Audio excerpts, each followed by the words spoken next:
Hello, Internet. My name is Chevie, and I run a little homestead here in South Washington. So, this is my garden. It is a horrible mess. I'm kind of lazy and I'm kind of a messy person, and that's okay. We're still out here, we're still gardening, we're still out in nature, we're still eating good, clean, healthy food. So, that's okay, and I'm perfectly fine showing it to you because I think it's very human to be a little bit messy. So I haven't cleaned it too much since summer, basically. Kind of just took a break from it, letting it do its thing. I don't like that I have a lot of bare dirt showing. I think that that puts the dirt at risk of losing some of its nutrients because it's just getting rained on and rained on. And I want more nutrients growing. So something that I've done on this side a little bit that you can see, but I never managed to finish it on this side, is I like to collect old fallen leaves and put them in my garden, and then usually I would mulch over them to let them break down, and they add a lot of really good nutrients to the garden. So my goal, on top of adding the next two beds, is also to finish what's the word for it? Nutritionizing. No. Gosh, what's it called? Fertilizing. Giving them nutrition. I was close. My goal is to finish fertilizing the garden, which I count as adding some of my own, still hot-ish compost and soiled goat bedding, and then topping it off with a good thick layer of soiled alfalfa or straw from my animal pens. And that is exactly what I've done over in my third bed. So let's go take a look at that.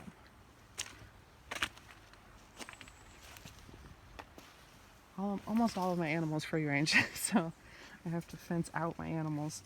The chickens still get in here sometimes though, but only when there's interesting stuff in here. Otherwise, I usually leave it alone. Over here is my third bed. This is a add-on in bed that I added last year. So this one is only a year old. Almost exactly, I think.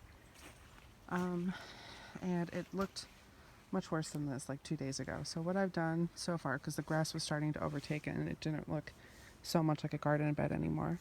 These beds are, I think, 2 going on 3 years old now. So there's, at this point, very few weeds in that whole area. So even though I haven't mulched it, I'm not struggling too much with weeds. I'm a little more so over there, but not too bad.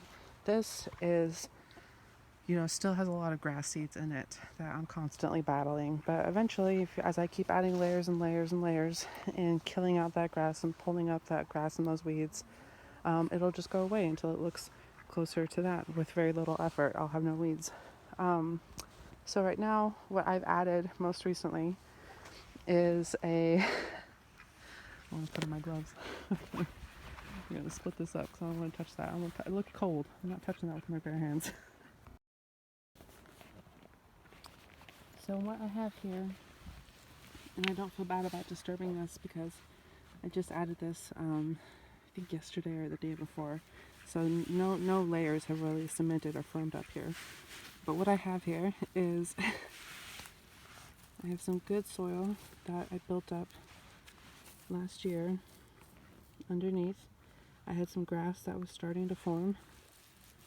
I have big, thick clumps of mostly broken down, but not completely, compost. It's mostly chicken manure and straw. And then on top of that, to make sure that it gets good and cooked before springtime, I have a very, very thick layer of alfalfa. Ironically, probably mostly perfectly good alfalfa, but once it falls in the ground, anybody with goats knows they don't really like to eat it once it's on the ground, even though it is perfectly good, and there's a lot of it here. So I would hate to let something so expensive and so nutrient dense go to waste. So what I like to do is I just put it on here. I don't chop it up. This is just the waste that's directly underneath my manger in my goat pen. What I like to do is I put it on in a very thick mulch layer. All of this green, as it rains, this is perfect to do in the wet season. breaks down and washes down into the dirt as nutrients, and what's left over is basically just yellow straw-like stuff. So it gets all of the nutrients out of the alfalfa into your soil, and what's left over is really good mulch. So that's an exact method that I've used again and again. It's something I would never do unless I already had, purchased alfalfa that I'd worked into my budget and that my goats were wasting. So I would never in a million years buy, a $25 bale of alfalfa just to put it in my garden for mulch. You can if you want to. It does work really nicely. I think there is something added to it being, how do I put this? It also has goat waste in it, and goat poop isn't hot. At least I don't think it is. Pretty sure it's not hot. It's not. Goat poop takes a long time to break down, but it's not as hot as chicken poop. And by hot and cold, that's talking about the time period of how long it needs to break down before it's safe to put directly into your garden. A lot of hot poop, like chicken poop, if you don't age it and break it down first, will burn your plants, and that's about giving them too much nitrogen. And it does a bunch of other complicated kind of bad stuff to them. Come on. Scoot your boots, rooster. Let's go. Closing up. No. Go on. And you too, turkey. Let's go. I almost never heard my chickens. They're like, what are you doing? I don't even think I got that on camera. So that's my exact layering process that I just repeat again and again and again. So every time I need to mulch my garden, that's how I do it. Every time I need to fertilize my garden, that's how I do it. That's the order that I do it in. It's worked really well for me. My tomatoes did amazing last year, and they've done pretty amazing every year. And that's what I really love to grow. I really love to grow tomatoes. So that's what I usually base my nutrients on.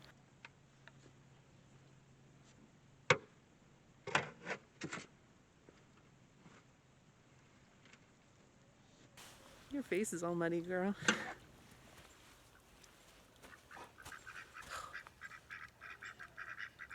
Look, it's you. What do you think? What do you think? So, I'm gonna get started.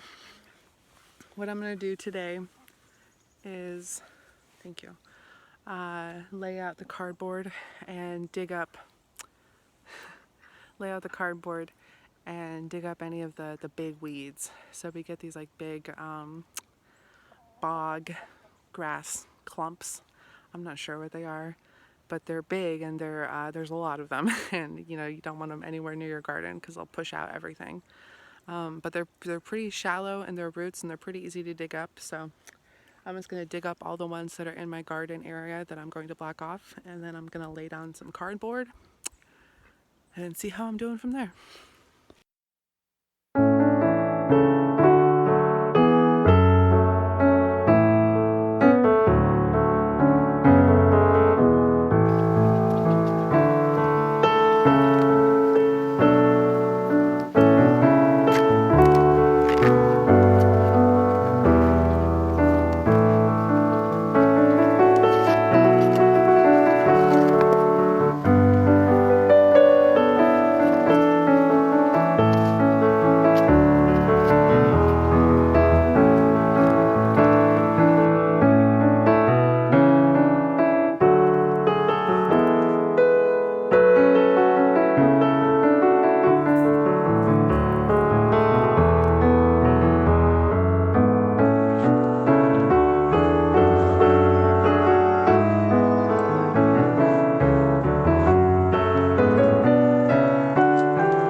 All right, so I feel like I got quite a bit done. I think I'm going to cut myself some slack and be happy with what I've gotten done so far. I have not completed the fence. I don't even know that I'm still going to do the second bed. I did want to do 2 new beds. Running a little low on cardboard and compost, and I don't really want to buy anything unless I really, really have to. And I don't really have to. I don't really need another bed, and I'm not even sure these are going to be done in time for the spring season or even the summer season. So I think I'm just going to be happy with what I have right now. Since nothing is growing in it yet, it's not important to move the fences around yet. So I'm going to wait on that. But I feel like I got a lot done, and I'm excited to have more growing space. And I feel like I'm really succeeding at doing this on a very, very low budget, and that makes me happy. So that is my exact process for how I prepare an entire garden bed. It's not tried and true. I've only been doing this for a couple of years. I don't know what I'm doing. I'm comfortable with that. I'm comfortable with failing. If everything is super off and things are really struggling to grow, that just means that I know what I did wrong and I can figure it out next year. So I'm okay with that. I'm happy that I got it done. I think that sometimes we get paralyzed with perfectionism, and if it's not exactly the way it should be and we want to read 50 different things about how to do it, it just feels too overwhelming, and then we just don't do it. So even if it's not perfect, I have no idea how it's going to be. I'm happy that I got it done. So also, it's really cool to see even just a couple of days difference from the first bed that I mulched and put fertilizer in, and this brand new bed, and how different the old alfalfa already looks. So I think my method of using the alfalfa as a really thick mulch and letting all the nutrients drain down into the soil, if nothing else, I think that's very effective. It seems like it's visibly clear that that's what's happening, and I think that that's really cool to get to observe. So thank you for hanging out with me while I was preparing this garden bed.